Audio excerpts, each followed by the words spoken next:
Caros colegas, sejam muito bem-vindos. Eu sou Leonardo Esteves, sou advogado, sou professor de Direito Penal e Direito Processual Penal. Essa é a nossa 25ª aula.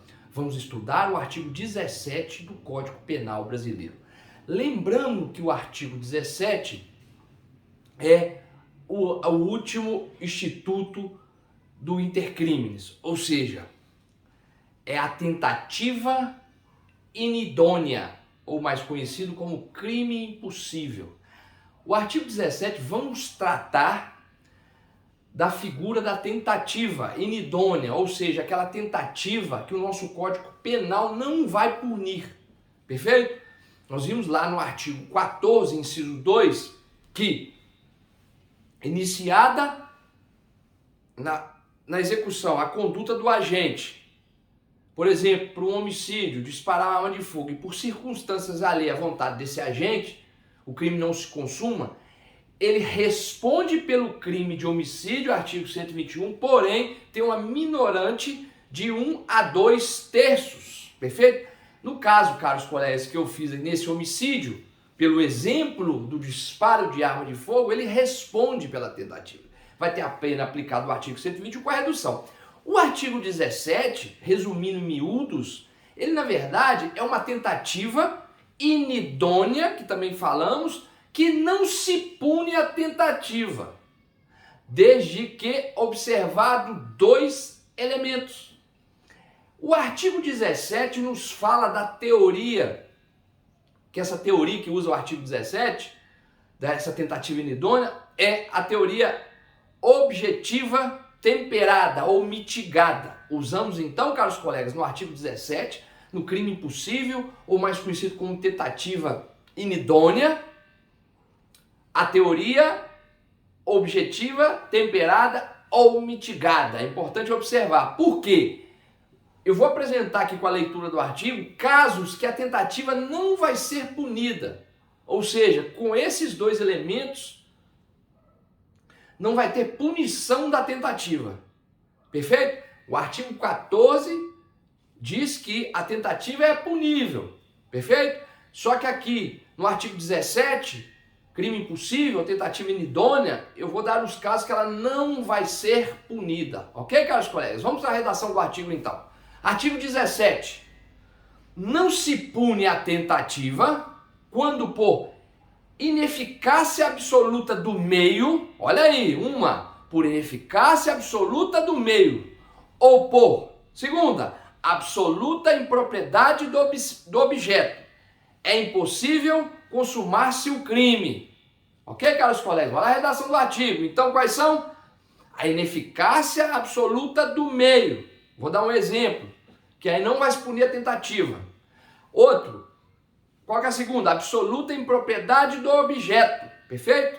Então, nesses 2 casos, não se pune a tentativa. O exemplo da ineficácia absoluta do meio é eu com animus mecandi, com intenção de matar, elemento subjetivo dolo, correndo pelas minhas veias, vou até a casa do meu desafeto, que na verdade nem ele sabe que é meu desafeto, amigo, entre aspas, e eu já vou, né, com as fases do crime, eu vou amanhã na casa do fulano, eu vou levar um veneno, eu vou levar um tanto de condimento, veneno, sal, tudo junto, e lá eu arrumo um jeito de ministrar o veneno para matar o meu desafeto, que acha que eu sou amigo dele. Então, eu levo, então, esse veneno, junto com outras coisas. Porém, na hora de ministrar, eu não observo o rótulo. O que é veneno, o que é sal? Eu confundo ali, pego o sal e ministro o sal, achando que eu estou pondo veneno na comida dele. Isso, o quê? Eu não tinha o dolo, eu tenho um elemento subjetivo dolo. Perfeito? Que a tentativa diz. Eu quero a intenção de matar, porém, a ineficácia absoluta do meio, ou seja, olha a ineficácia. Eu queria pôr o veneno, pus o sal. O sal vai matar meu desafeto? Não vai. Isso não é ineficácia? Então fala o quê? Não vai, mesmo eu com dolo ali, nesse caso, não se pune a tentativa. Eu não respondo por tentativa de homicídio. É basicamente isso. Outro exemplo que diz o artigo 17 do Código Penal é o quê? É a absoluta impropriedade do objeto. Ou seja, quer um exemplo? Outro exemplo. Eu tenho várias armas de fogo, mas eu tenho uma réplica de arma de fogo. Perfeito? Eu tenho uma réplica igualzinha minha arma verdadeira. E eu falo, eu vou matar fulano. E na correria para ir buscar armas, eu tenho várias armas, eu meto a mão em uma arma de fogo, essa minha arma, essa réplica é muito parecida, até o peso, eu ponho ela, levo na cintura e acho que eu estou com o objeto certo, minha arma, tudo certo. Porém, na hora que eu faço um disparo de arma de fogo, eu vejo que a arma não dispara, dispara bolinha. Arma de quê? Brinquedo. Isso é o quê? Absoluta impropriedade do objeto. Esse objeto é o quê? A arma de fogo que eu usei, só que ela é de brinquedo. Eu tinha intenção, fui lá pegar a arma verdadeira, mas acabei pegando a arma de brinquedo. Então, eu não estou com dolo. Olha aqui que bacana. Por quê? Eu tenho dolo, eu tenho intenção de matar. Se essa arma é de brinquedo, eu não respondo pela tentativa. Porque a absoluta impropriedade do objeto. Eu sou excluído da tentativa de homicídio. Então, esses são os exemplos para entender o crime impossível ou tentativa inidônea.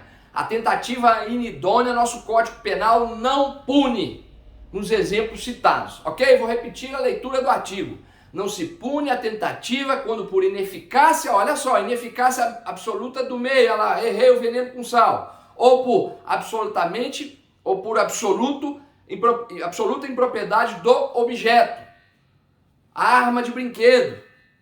É impossível se consumar o crime. Então, eu usei aí qual? A teoria, nesse caso do artigo 17, a teoria é objetiva, mitigada, temperada.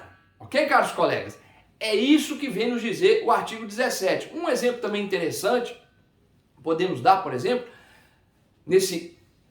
além da arma de brinquedo, é importante observar que essa arma de brinquedo é somente para o crime de homicídio, caros colegas. Se for um roubo, simplesmente estar com a arma na mão, ela tem eficácia, porque ela já gera uma grave ameaça. Ninguém vai pagar para ver se aquela arma é de brinquedo ou não. Muito atentos. No crime de roubo, isso aqui não acontece. A mesma arma de brinquedo, perfeito? No meu dolo é o homicídio, aí sim, eu aplico a arma de brinquedo no caso do homicídio. Eu vou disparar, eu vou em intenção e claro que não vai ter homicídio. A arma não é letal, perfeito? Agora, no crime de roubo, já configura grave ameaça. Não se enquadra o artigo 17, ok? Só no homicídio. Um outro caso também interessante com relação a um exemplo é, por exemplo, quando eu entro na casa, exemplo, do meu inimigo, eu vou matar ele dormindo. Eu chego na madrugada, entro dentro da casa e eu quero matar ele. E sem observar, sem saber a situação dele, eu vejo deitado, estirado. Presumo que ele está dormindo. E eu disparo a arma de fogo. Dou mais de 10 tiros no meu inimigo. Porém, o meu inimigo já teve um infarto, ninguém sabia, antes desse horário que eu adentrei sua residência. E ele morreu, na verdade, foi do infarto. E não dos disparos. Ou seja, não tem como resultar do homicídio que eu queria se meu inimigo já estava em óbito, já era, vamos dizer assim, já era um morto, estava morto. Então, o que estava na cama dele era somente o corpo, um cadáver. Então eu não posso, observe, eu usei a arma de fogo, a arma está funcionando bem, mas ele já estava o quê? Morto. Então, ele já estava morto por um infarto, que depois foi constatado em perícia. Isso também é crime impossível. E por que crime impossível? Eu não vou responder pela tentativa de homicídio. Eu tive dolo, eu tinha intenção,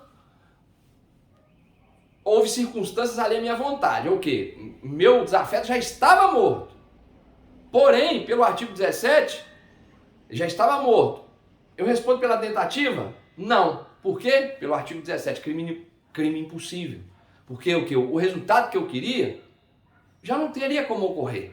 Perfeito? Por quê? O meu desafeto já estava morto. Ok, caros colegas? As informações mais relevantes do artigo 17 do Código Penal. Lembrando então que estamos encerrando os estudos do Instituto. Muito atento a esse Instituto. Começa lá no artigo 14, que é a tentativa de homicídio.